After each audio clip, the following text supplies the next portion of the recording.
ಪ್ರತಿ ವರ್ಷ ಎಕ್ಸಾಮ್ ಬಂತು ಅಂದರೆ ವಿದ್ಯಾರ್ಥಿಗಳು ಕಾಪಿ ಮಾಡೋದು ಡಿಬಾರ್ ಆಗೋದು ಕಾಮನ್ ಆಗಿಬಿಟ್ಟಿದೆ. ಇದನ್ನು ತಪ್ಪಿಸೋ ಸಲುವಾಗಿ ಪ್ರೌಢಶಿಕ್ಷಣ ಪರೀಕ್ಷಾ ಮಂಡಳಿ ಹೊಸದೊಂದು ಯೋಜನೆಯನ್ನು ಹಾಕ್ಕೊಂಡಿದೆ. ಬನ್ನಿ ಆ ಯೋಜನೆಯನ್ನು ನೋಡೋಣ.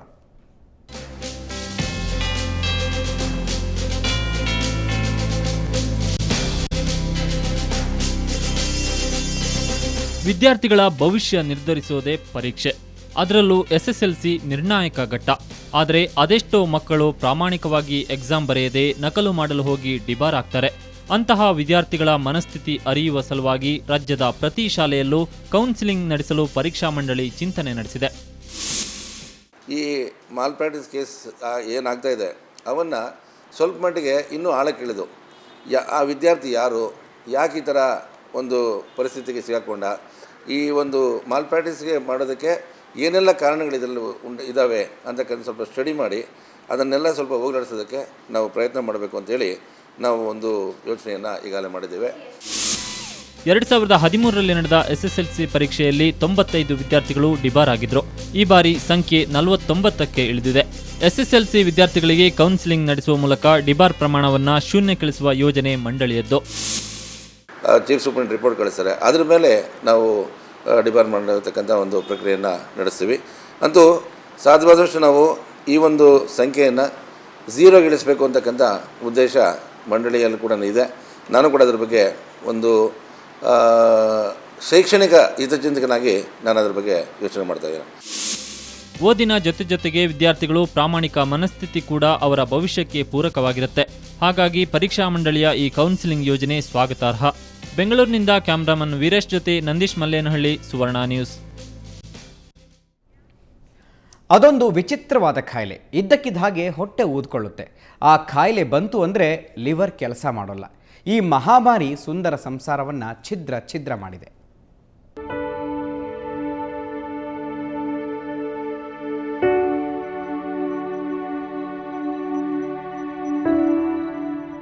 ಈ ಸುಖ ಸಂಸಾರದ ಮೇಲೆ ವಿಧಿಯ ಕ್ರೂರ ಕಣ್ಣು ಬಿತ್ತೋ ಏನೋ, ಸಾಫ್ಟ್ವೇರ್ ಉದ್ಯೋಗಿ ಸಂತೋಷ್ ಕುಮಾರ್ ಪಪ್ಪಾಲ್ ಕುಟುಂಬ ಪ್ರತಿನಿತ್ಯವೂ ಕಣ್ಣೀರಲ್ಲಿ ಕೈ ತೊಳೆಯುವಂತಾಗಿದೆ.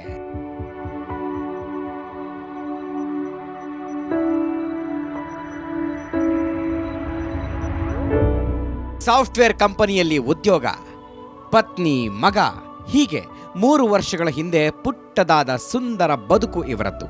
ಮತ್ತಿಕೆರೆ ನಿವಾಸಿ ಸಂತೋಷ್ ಕುಮಾರ್ ಬಾಳಲ್ಲಿ ಸಿರೋಸಿಸ್ ಅನ್ನುವ ಲಿವರ್ ಕಾಯಿಲೆ ಬರ ಸಿಡಿಲಿನಂತೆ ಬಂದೆರಗಿದೆ. ಸಂತೋಷ್ ಅಸಿಡಿಟಿಯಿಂದ ಬಳಲ್ತಾ ಇದ್ದು ಕಾಲು ಮತ್ತು ಹೊಟ್ಟೆ ಊದಿಕೊಂಡಿದೆ. ಇವರ ಲಿವರ್ ಕೂಡ ಕೆಲಸ ಮಾಡ್ತಾ ಇಲ್ಲ.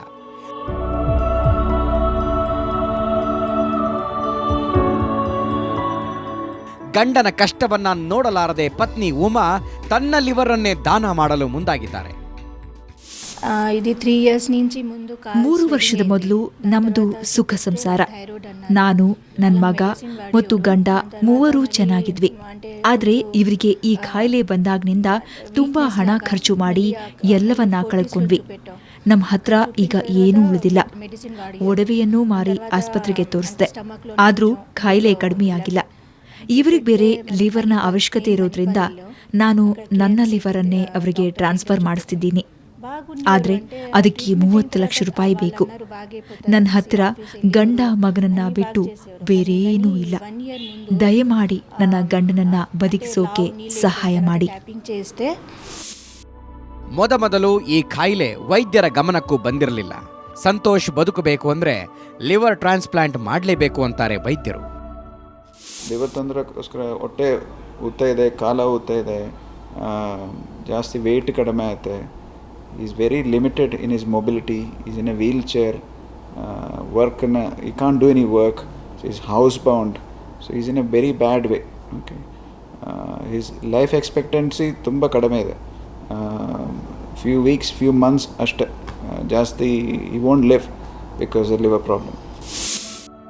ಒಳ್ಳೆಯ ಮನಸ್ಸುಳ್ಳವರು ಸಹಾಯ ಮಾಡಿದರೆ ಈ ಕುಟುಂಬದಲ್ಲಿ ಮತ್ತೆ ನಗು ಮೂಡುತ್ತೆ. ಬೆಂಗಳೂರಿನಿಂದ ನವೀನ್, ಸುವರ್ಣ ನ್ಯೂಸ್.